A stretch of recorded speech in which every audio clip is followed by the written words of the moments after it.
Hello there, people of the internet. I have these Mosins out on this table. I was doing some filming, so I may as well keep them there and talk about the cartridge itself. I'd like to talk about 7.62 by 54 rimmed, which is what we have right here, and how it still stacks up in a modern day context. I'm sure I'm going to have people go into the comments and tell me it's still being used, so it must still be good, right? There's still forces all over the world, including in various conflicts going on right now. I don't know if I'm allowed to talk about them without getting this video flagged. So we're just going to say various conflicts going on right now that are very much utilizing this cartridge. It's very much a very popular cartridge still in use in modern militaries all around the world.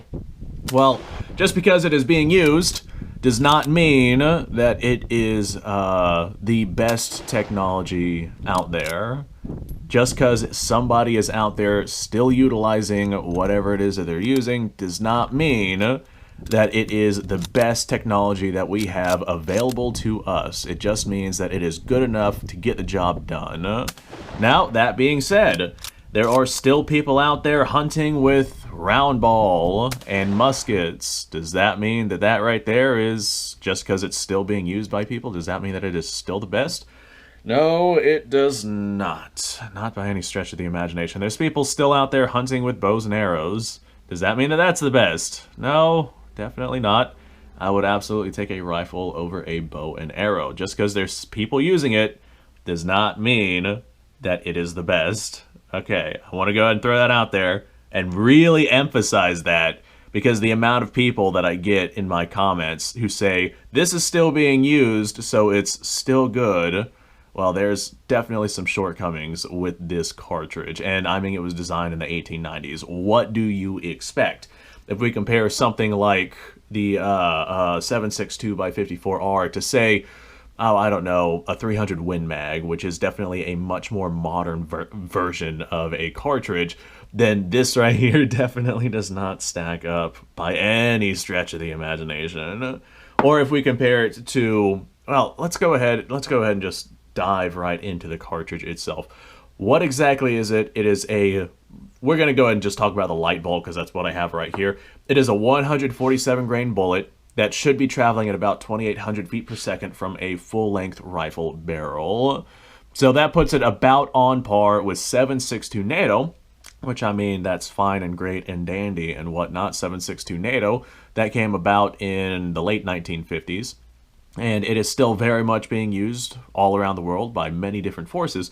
The issue with this cartridge, although it's ballistically similar, is that this cartridge has a rim. And so the firearms that are developed around this cartridge have to be able to utilize the cartridge effectively and get around the cartridge having a rim. Just because of that right there, the firearms just don't, they're not able to be as modernized as rimless cartridge firing firearms. Like, for example, your self-loading firearms in 7.62 by 54 rimmed, like, say, let's just call it a PSL or a Dragunov or something like that. That's what most people are familiar with whenever it comes to self-loading firearms chambered in this. That is definitely yesterday's technology, especially in comparison to something like an AR-10 with M-LOK rails and an LPVO or whatever it is that you feel like throwing on it. The platforms that this cartridge fires from, they're just antiquated at this point. And a lot of that has to do with the limitations of what is needed to be done with a cartridge like this in order to get the firearm to effectively use it. You either have to have a magazine cutoff, or you have to have them staggered inside of a box magazine in a way that does not give issue with rim lock. And if you don't know what rim lock is, I'll go ahead and cover it. You got two rounds inside of a magazine, this round on top of this round, the rims catch on one another, and this round is not made or not allowed to go forward without significant force applied because it's being held back by the round in front of it. Now you know what rim lock is. So there are also, like, machine guns and whatnot that do utilize the 7.62 by 54 rimmed cartridge, but with those machine guns, they got to pull the cartridge back out of whatever belt it is that they're using and then load it forward into the chamber, versus something with a rimless cartridge, which can just push it forward through that belt into the chamber. It is a much simpler, much more easy to manufacture style of firearm, and just because of the lack of how would I call it? The lack of complexity, it just gives more wiggle room for modernization. I know a lot of your modern light machine guns and whatnot, they got a lot of modern features that your older ones just do not have. As a matter of fact, I might actually make a video in the future talking about the modernization of the light machine gun and how it is utilized nowadays. As far as I'm concerned, if you got a light machine gun that's still using iron sights and it has to pull a cartridge out from the belt and then move it and load it into a chamber, that is definitely going to be yesterday's technology. It's less reliable, there's more to go wrong, more expensive to manufacture, more complex, more parts to break, etc., etc.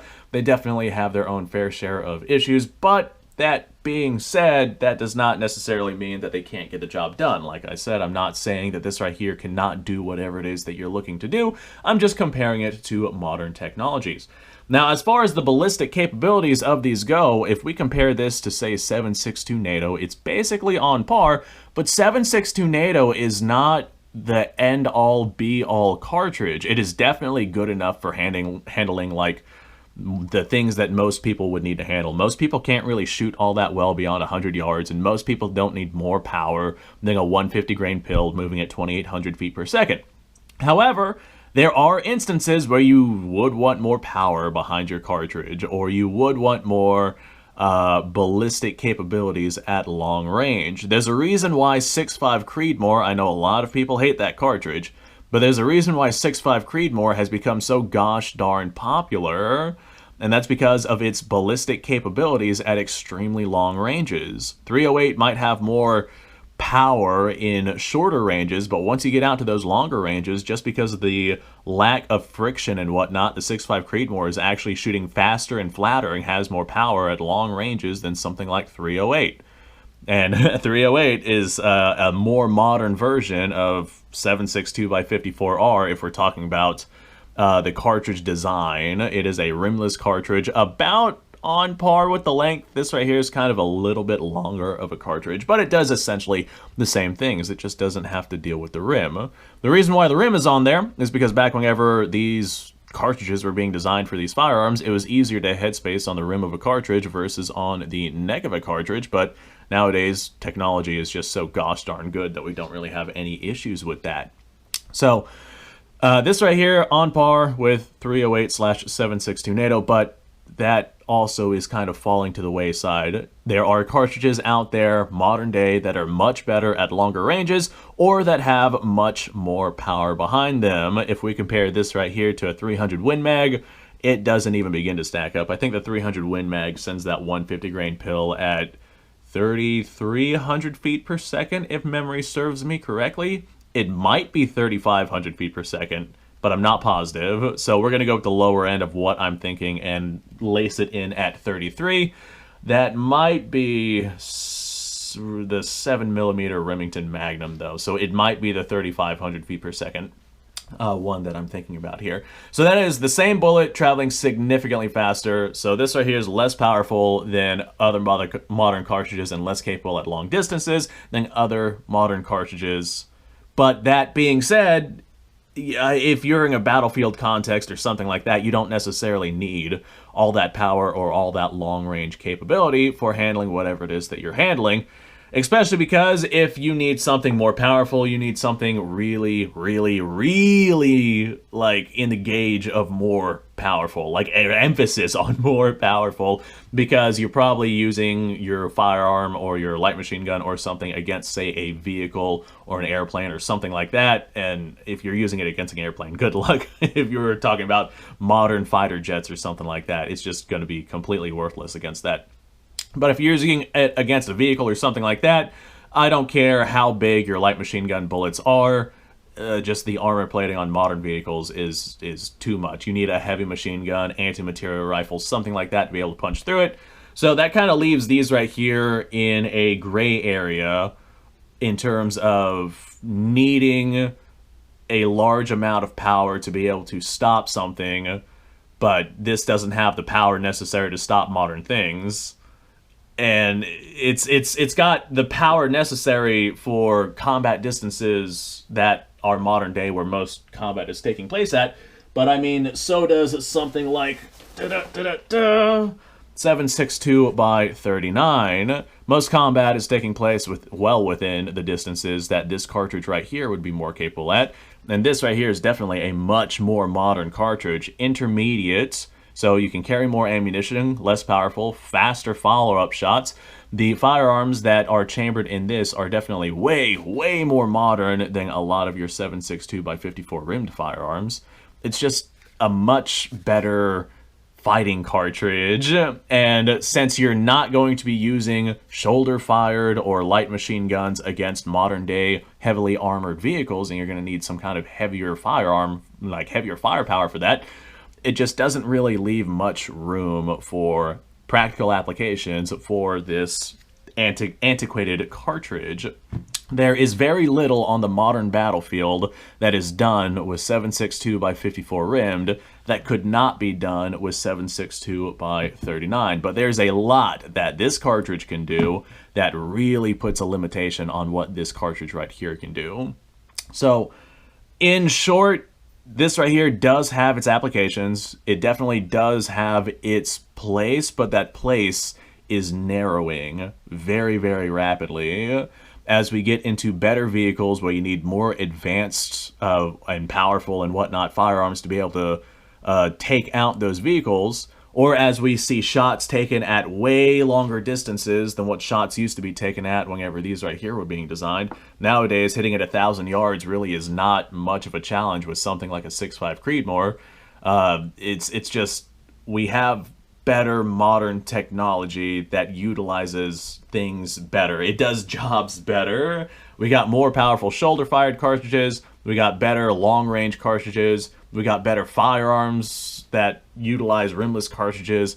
We got intermediate cartridges. Like, this right here is just it's almost like turning into a niche cartridge where it's still being used because it's what they have. Like, if somebody is using 7.62 by 54R in terms of a military context, not like some civilian deciding that they want to use it with their own private decisions, like if somebody is using 7.62 by 54R from a military context, it's because that is what the military has in stock. So that's my 2 cents on the subject. Still good enough to get the job done, but the niche in where it shines is narrowing, like a lot. There's very, very little where going to a 7.62 by 54R would be advantageous over something like 7.62 by 39 or something like 300 Win Mag or something like 6.5 Creedmoor or something in a different platform or something. You guys see my point. Great cartridge, honestly one of my all-time favorites, but that is just emotionally speaking. In the event that I had to actually use a full-powered rifle cartridge, for practical purposes, you can find me with an AR-10 in 308 any day of the week. Either that or an M1A. I'm still kind of debating on which of those I would go with. Probably the AR-10 with an M-LOK rail so I can stick accessories and whatnot on it. Yeah, I'll leave that argument. I'll leave that argument for you guys in the comments. Thanks for watching. Appreciate your time. Like, subscribe, share. Description below has a link to all sorts of stuff. Go check it out. You guys go off, have yourself a fantastic day. I'll see you on the next episode.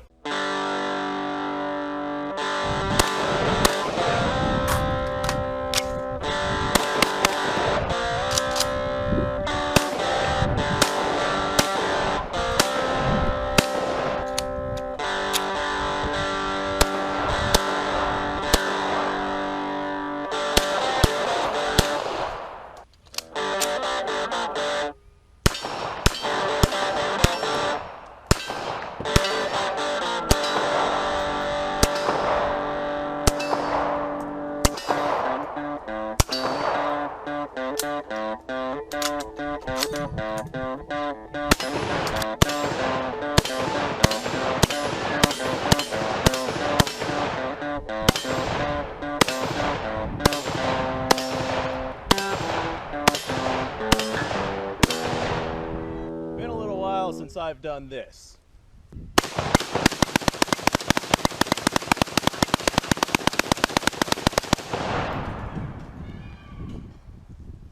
Bonnie and Clyde be damned.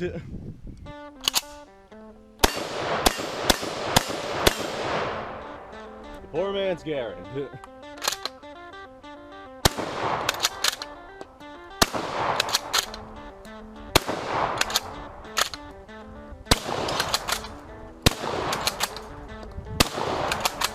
It's a shame that bolt-action shotguns aren't more mainstream.